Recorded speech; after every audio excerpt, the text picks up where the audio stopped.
It's extraordinary stuff actually, because one of these ideas, not quite on a napkin, it was a sheet of A4, that a few years later has become a thing, has got thousands of users, thousands of sessions, and has started to really meet its remit, which is, can we get people to not buy another fossil fuel car?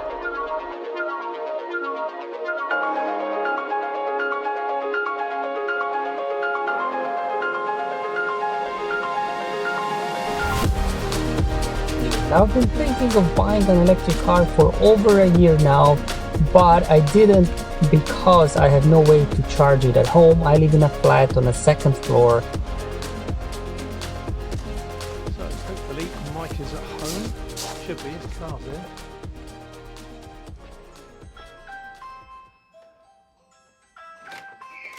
Mike, Roger Atkins, Hi. how you doing? Nice to meet you. Come to have a chat about you Yes. being a host for Co-Charger. Excellent, So yeah. I've got a cameraman filming. If you'd like to come a little bit nearer, Mr. Cameraman. Thank you very much. So this is obviously your car, very nice. Yep. And yeah, I'd really like to know, because I think this is a little bit of an iceberg thing. The under the water charging opportunity in the country isn't what we see at motorway services increasingly, isn't what we see all around the place. It's people like you, Mike, who are community chargers. You're a host for Co-Charger. Can you show me what your setup is then, what chargers you've got? Yeah, no problem. So we used to have 2 electric vehicles, and so we had 2 EV chargers. So we've got one over there, which we still use and regularly use. But we had one as a company car, and the company paid for it. So we actually had a second one installed around the corner here. And when I changed jobs about a year ago. Where's that? Oh, right, so there it is. Just hidden around here, Yeah. And so when I changed jobs about a year ago, we went down to 1 car because we didn't need 2 EVs anymore, and this charger effectively became redundant. And as a bit of an EV advocate and working in the industry, I thought, well, what can we do with this? And I was well aware of Co-Charger anyway at that point. So I just put the charger on there. I signed up as a host, put the charger on their map. And we have a regular Chargee who comes and uses it. So wow. Yeah. So this is probably quite an unusual setup, having 2 chargers. Yeah. You've got a nice big drive where I guess someone can park here and then they're not in the way of your car going in and out. So that Chargee, let me get the terms right. That Chargee then that comes here, have you did you know them before? I mean, how does it work? How does the introduction sort of work? Yeah, so it's all done through the app. So I hadn't met them before. I have met them in person now. I thought on the first charge, it's probably good to meet them and get a feel for them, because obviously you get the option to accept or reject bookings. Right. So I think it's always nice to meet someone and get a feel for them. So if you're not here, so we were away, for instance, on holiday recently, and a booking came through from them, and I'm like, okay, I'm more than happy for you to come to our house and charge up whilst we're away, because I know you, I've met you, kind of thing. But yeah, they found us on the app. They requested a charge, and that was simple as that. And like you say, we're very fortunate. We've got kind of a space here where someone can park and not inconvenience us. We can still get in and out the drive. So it works perfectly. So let me ask you a few, fairly blunt questions, if I may. So they don't need any access to your house, nor do you want them to have any. No. You get to see them or get to know them anyway, so it's not a wholly automatic process. You can actually just check someone out if you like. Because I guess, this is your home, this is your drive, that is your charger. These are personal things. Absolutely. So I can understand that. Can you give me a little inkling then? You've only got, as it were, 1 Chargee at the moment, without naming their names and all the rest of that. What are their circumstances then? Do they live around the corner or something? Yeah, so theirs is possibly quite unusual actually. So they actually live quite far away, but they occasionally work here, and when they're staying here they haven't got anywhere to charge. So their EV, that when they're at home they have a charger and everything else themselves, but when they're here they needed somewhere to charge up for running around and then getting back home again, and they didn't want to have to stop on the way home at a public charger every time. They just want to be able to charge up, go home, and use it like a normal car. Right. So this works perfectly for them, because they're not having to invest in a charger. They're not paying sort of rapid charging rates on the way home every time. Again, as a host, you can set what rate you want to charge people. So if you're in a high traffic, high demand area, perhaps you could use it as a revenue stream. we're not. It's quite a low demand area here, so I've just set the price to sort of break even effectively. So they pay what I pay for the electricity. Oh, nice. Yeah, and it is lovely in that respect. And where we live, there's a lot of older properties which don't have driveways. You know, lots of terraced cottages and stuff like that where people park on the street. There's also, I think, where people who are new to EVs and perhaps have got the car but not yet got the charger sorted, you know, they might look to use it on a short-term basis. Very good point. Yeah. And I have had chats with people about that, with neighbours and everything. You know what it's like when you have an EV. Everyone wants to talk to you about it, and they want to know about this, that, and the other. Yes. And they say, "Well, what do I do about a charger?" And I was like, "Well, if you want to demo one and you want to charge it, you can use this." Lovely. Yeah. So but it's very much a community kind of initiative. It feels like, which is nice. So just to run through things, then it works. Yep. You've got at the moment just one Chargee, but I suppose there's opportunity for more. Yeah. Like I said, you're a nice guy, you're egalitarian, you're not looking to use it as a kind of profit stream, but you could do if you're inclined to. And how long have you been doing it? What's your experience? I'm guessing about 9 months now, I suppose. Oh, right, something okay. like that. So yeah, I guess we're relatively new still to it. But yeah, about 9 months, I'd imagine. Would you encourage more people to do it? Because again, it is a personal thing. It is your drive, your home. You know, you've got one Chargee, so can only base it on that experience. Yeah. But what would you say to people who have got chargers that they only perhaps use 2 or 3 times a week to charge overnight? I mean, is that where an opportunity is with all this? Absolutely. I think, if you've got the space to do it and you've got the capacity on your charger, why not? Why not? It's not putting any wear and tear on the charger. There's nothing going to go wrong. It's not going to wear out prematurely. I don't think there's any issues, with that. I think, if you've got the space on your drive and you can help out other people, why not? What have you got to lose? And like I said, if you want to, you can make money. I mean, if you're in an area where people want to park as well, for say you're near a train station and they want to charge up once a week, great. You can probably, sort of price yourself so you're making a bit of money, off the car parking. Why not? Like I said, we've chosen not to. We just want to enable people to drive EVs, and if we can help a few people along the way, happy days. But you're my kind of man, Mike.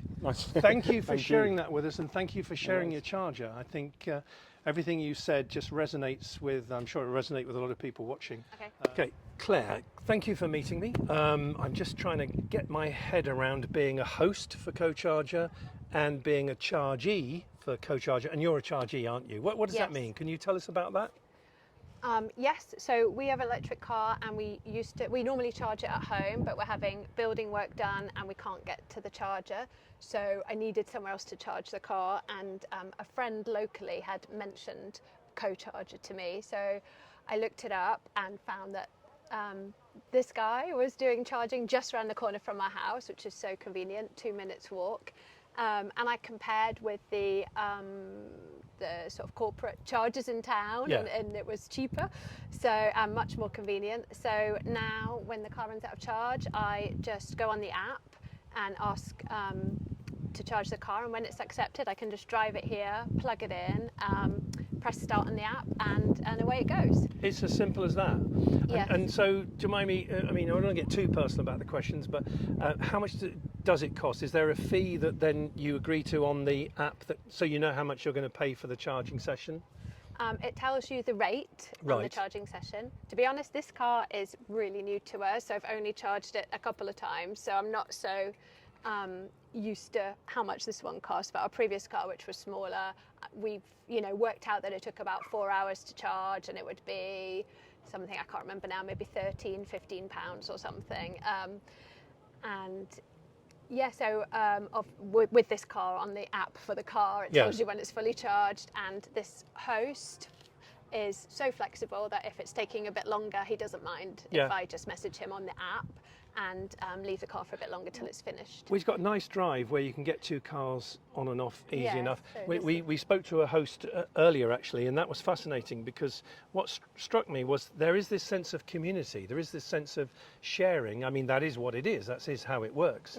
But I think with people who are lucky enough to have a drive or whatever, I mean, you've got one as well, I know you explained your circumstances, but let's say you had a flat or you had an apartment somewhere and you didn't have a drive. Knowing about this, is it something then that might incline you to think, well, if I had 1 or 2 places I could just walk around the corner to and charge my car, and it was friendly and convenient and everybody was happy. Do you think it could work that way? Oh yeah, it'd be a massive incentive. In fact, the person who told me about the app, their Chargee doesn't have a driveway, and so in this town, and so they use it in exactly that way. Right. And that's really handy for them. It's near their child's school, so they drop the kid to school, just leave the car, go and work, and then come back for it. So that's lovely to hear, because let me be frank with you, there are a lot of businesses, a lot of things, a lot of propositions where it sounds good in theory, but then when you look at the practical reality, it doesn't kind of work. But what you've just explained there is a number of different places and ways it works. We heard a bit about a different way in which the host we saw earlier explained why they had a Chargee at the moment. They had a particular one, but and can I ask you then, once you've got, because you mentioned you're getting your building work done at home, once you've got that done at home, could you be a host? Is it something Definitely. you'd consider? Yes, I absolutely would. Right. When I'd heard about it but hadn't used it, I sort of didn't really think about it. But when we were getting the building work done, I kind of thought about approaching a couple of my neighbours who've got chargers, and I thought, oh, it'd be a real hassle to sort out the payment, etc. So this has worked so seamlessly, and I definitely want to pay it back. Yeah, I will be signing on as a Claire, as a host. Thank you for meeting me. Thank you for sharing that with everybody.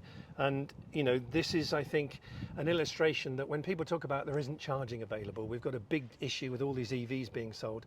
There's this huge resource of all of these home chargers, just most of the time sat there not doing anything for the person who's got a charger. So yeah, I'll happy definitely days. be evangelising about it to my neighbours and try and get them to sign up too. Nice. Thank you so much, Claire. That's wonderful. Thank you. That's it. And the lovely thing is that the industry is starting to recognise, people who can't charge at home are 5 times less likely Yes. to switch to EVs, and you understand why. If I've been in that position, and we've managed to come up with a way just by having a community approach, a sharing approach, just by facilitating an arrangement between neighbours, we can give those people that dependable, bookable, affordable and convenient way to charge their car while they're at home. Basically, home charging with a longer walk to your front door. And it's really exciting to have achieved that. Got it. And look, it's been great. We've been out and met a host, we've met a Chargee. Obviously there's lots of others. There's lots of different stories from all of them. But fundamentally, this is about people who don't have, can't have and won't perhaps ever have charging at home, that they can then work with their community of people with drives, people with a home charger. Someone's watching this who likes to invest in things for the greater good. There are people that do that. The world isn't full of mercenaries and people saying, I'll only do it if I make a ton of money. So if there's that sort of person watching this and they invested in CoCharger, what would that mean? What could you do with some serious investment? I think that's the thing. I live in a permanent state of excited frustration at the moment, in that we've done the hard work. We come up with a disruptive idea, we've made it work. But in order to really meet the vision of the company, which is to help with transport decarbonisation globally, now what we need is a far more conventional business growth model, and that takes money. We've done all this on very little money. We're the second biggest charging network in the UK and will be the biggest soon. So with that money now, actually, it's a far more conventional growth model. We've proved that when we have money, we can grow. We've proved that people like what we do. Thousands of sessions, we've never had a major problem. We've never had a falling out. So what we can do with that is genuinely change the speed of decarbonisation. In the UK first, but already we're looking at other countries. So it's an exciting thing for somebody to really back. Yeah, Joel, thank you for introducing me to some of your clients, your customers, host, Chargee. This has been fascinating. I'm really keen to see what you're doing succeed. Absolutely, because I admire you. I think the principle of cooperative community activity is what so much of the change we're challenged with has got to be. So hats off to you. Good luck. Well, thank you very much.